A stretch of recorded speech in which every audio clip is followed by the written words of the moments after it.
Hello friends, welcome back to the channel Shreya teachers diary. देखिए, जो भी कैंडिडेट्स हैं बीपीएससी टीआरई फेज़ 2 के, तो उनको ये जानना बहुत ही इम्पॉर्टेंट है कि अतुल प्रसाद जी ने अभी अभी 1 to 5 में जो क्वालिफाइंग पेपर था 30 मार्क्स का, तो उन्होंने बताया कि उसके बेसिस पर उनका मेरिट लिस्ट बनेगा। और 6 to 12 के लिए उन्होंने क्वालिफाइंग पेपर को बिल्कुल भी हटा दिया है, उसमें क्वालिफाई करना बिल्कुल भी इम्पॉर्टेंट नहीं है। तो एक फिर कल न्यूज़ आया है, तो वो आप लोग को जानना इम्पॉर्टेंट है। प्राथमिक शिक्षक नियुक्ति परीक्षा में क्वालिफाइंग भाषा के अंक केवल टाई ब्रेकर के रूप में इस्तेमाल होंगे। तो ये आपको जानना इम्पॉर्टेंट है, तो मैं एक बार बता देती हूँ उसमें है क्या। बीपीएससी अध्यक्ष अतुल प्रसाद ने एक्स पर लिखा कि दूसरे चरण की प्राथमिक शिक्षक नियुक्ति परीक्षा टीआरई 2 पीआरटी में भाषा खंड के अंक केवल क्वालिफाइंग होंगे, जिसमें केवल पास करना 30% अंक लाकर जरूरी होगा। अधिक अंक लाने की स्थिति में इनका इस्तेमाल केवल दूसरी बार अंकों के समान होने की स्थिति में टाई ब्रेकर के रूप में मेधा सूची रैंक निर्धारण में होगा।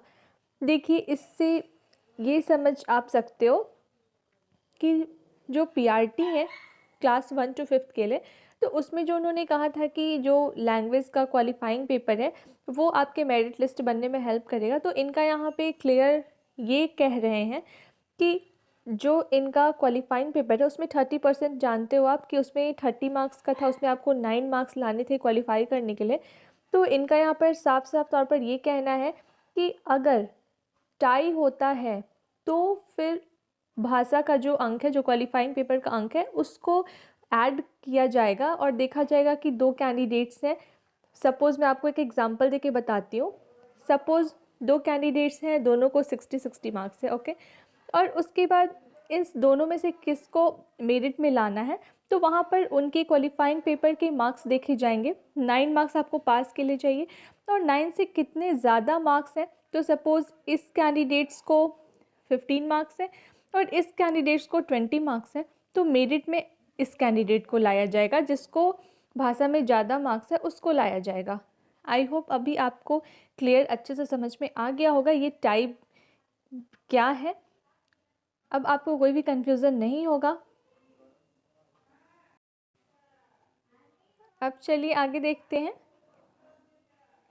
और यहाँ पर लिख रहे हैं कि मालूम हो कि सोमवार को मध्य माध्यमिक और उच्च माध्यमिक शिक्षक नियुक्ति के लिए पूछे गए 150 प्रश्नों में से क्वालिफाइंग भाषा खंड के 30 प्रश्नों को पूरी तरह हटा दिया गया है और वहाँ ये टाई ब्रेकर के रूप में भी इस्तेमाल नहीं होंगे। मतलब कि आप ये समझ सकते हो कि 6 to 12 के लिए ये जो क्वालिफाइंग पेपर है, इसको टाई के रूप में नहीं यूज़ किया जाएगा, इसको पूरी तरह से हटा दिया गया है। या तो आप क्वालिफाइंग पेपर में फेल करो या पास करो, फिर भी आपका रिजल्ट होगा।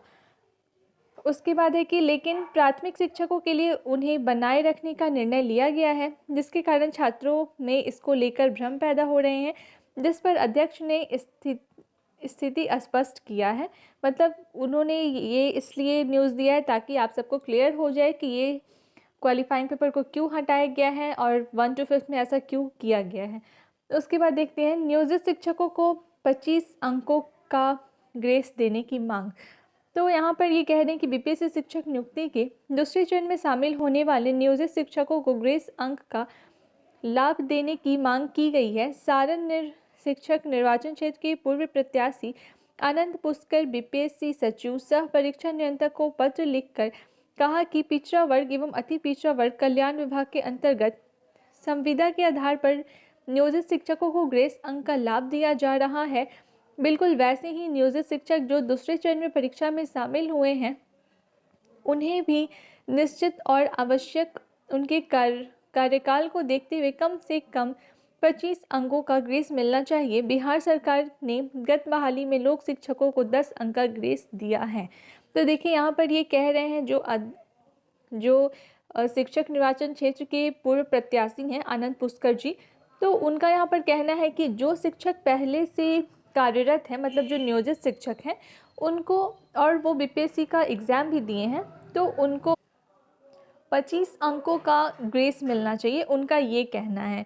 तो उन्होंने ये लेटर लिखा है बीपीएससी अध्यक्ष अतुल प्रसाद जी को। अब देखिए आगे क्या होता है, उनकी ये मांग पूरी होती है कि नहीं होती है। आई होप अभी आपके सारे डाउट क्लियर हो गए होंगे क्वालिफाइंग लैंग्वेज पेपर को लेकर। तो गाइज़, अगर आप मेरे चैनल पर नए आए हैं तो मेरे चैनल को सब्सक्राइब कर दीजिए और वीडियो को ज़्यादा से ज़्यादा लाइक एंड शेयर कर दीजिए ताकि दूसरे जो कैंडिडेट्स हैं उनको भी इस न्यूज़ से हेल्प मिल सके। Thank you.